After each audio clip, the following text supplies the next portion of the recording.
السلام علیکم۔ مسلم سائنسدانوں کا جو حشر مسلمانوں کے ہاتھوں ہوا وہ عوام کو نہیں بتایا جاتا۔ آج بڑے فخر سے کہا جاتا ہے کہ وہ ہمارے مسلم سائنسدان تھے، اگرچہ علم کا کوئی مذہب نہیں ہوتا۔ ان میں سے چند ایک سائنسدانوں کا مختصر سا احوال آپ کی پیش خدمت ہے۔ آپ سے گزارش ہے، اگر آپ نے میرا چینل ابھی تک سبسکرائب نہیں کیا تو پلیز کر لیں اور بیل آئیکن کو بھی پریس کر دیں۔ اس سے آپ کو میری ہر آنے والی انفارمیٹو ویڈیو کی اپڈیٹ ملتی رہے گی، اور اگر آپ کو میری یہ ویڈیو اچھی لگے تو اسے لائک بھی کر دیں۔ تو چلیں ویڈیو کو شروع کرتے ہیں۔ یعقوب الکندی فلسفے، طبیعیات، ریاضی، طب، موسیقی، کیمیا اور فلکیات کا ماہر تھا۔ الکندی کی فکر کے مخالف خلیفہ کو جب اقتدار ملا تو ملا کو خوش کرنے کی خاطر الکندی کا کتب خانہ ضبط کر کے اس کو 60 برس کی عمر میں سرے عام کوڑے مارے گئے۔ ہر کوڑے پر الکندی تکلیف سے چیخ اٹھتا اور تماش بین عوام کہے لگاتی رہی۔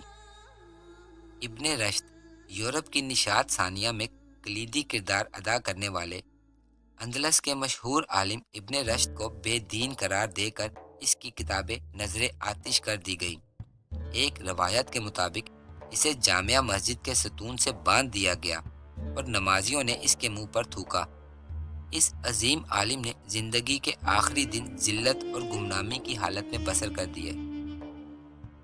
ابن سینا جدید طب کے بانی ابن سینا کو بھی گمراہی کا مرتکب اور مرتد قرار دیا گیا۔ مختلف حکمران اس کے تعاقب میں رہے اور وہ جان بچا کر چھپتا پھرتا رہا۔ اس نے اپنی وہ کتاب جو 600 سال تک مشرق اور مغرب کی یونیورسٹیوں میں پڑھائی گئی، یعنی القانون فی الطب، حالت روپوشی میں ہی لکھی۔ زکریا الرازی عظیم فلسفی، کیمیا دان، فلکیات دان اور بہترین طبیب، زکریا الرازی کو جھوٹا، ملحد اور کافر قرار دیا گیا۔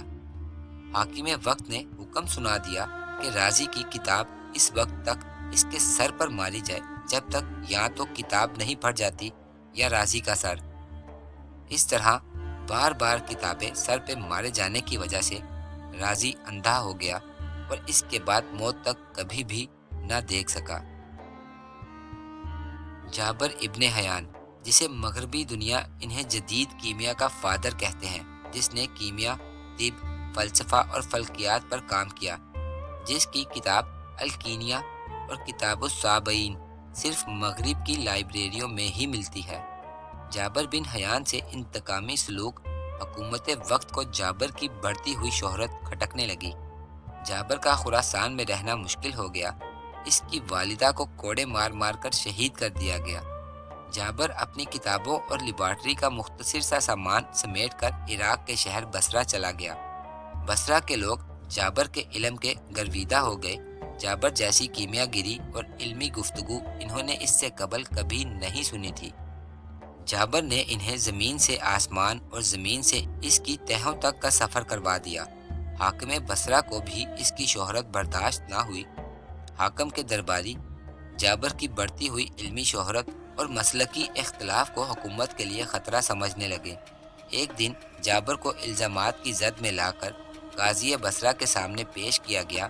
قاضی نے حاکم کی اماء پر جابر کو سزائے موت سنا دی، اور یوں جس جابر بن حیان کو آج مغرب بابائے کیمیا، فادر آف کیمسٹری کہتی ہے، اس کی کیمیا گری، علم اور سائنسی ایجادات کو اس کے اپنے ہم مذہبوں نے جادوگری اور کفر قرار دے دیا۔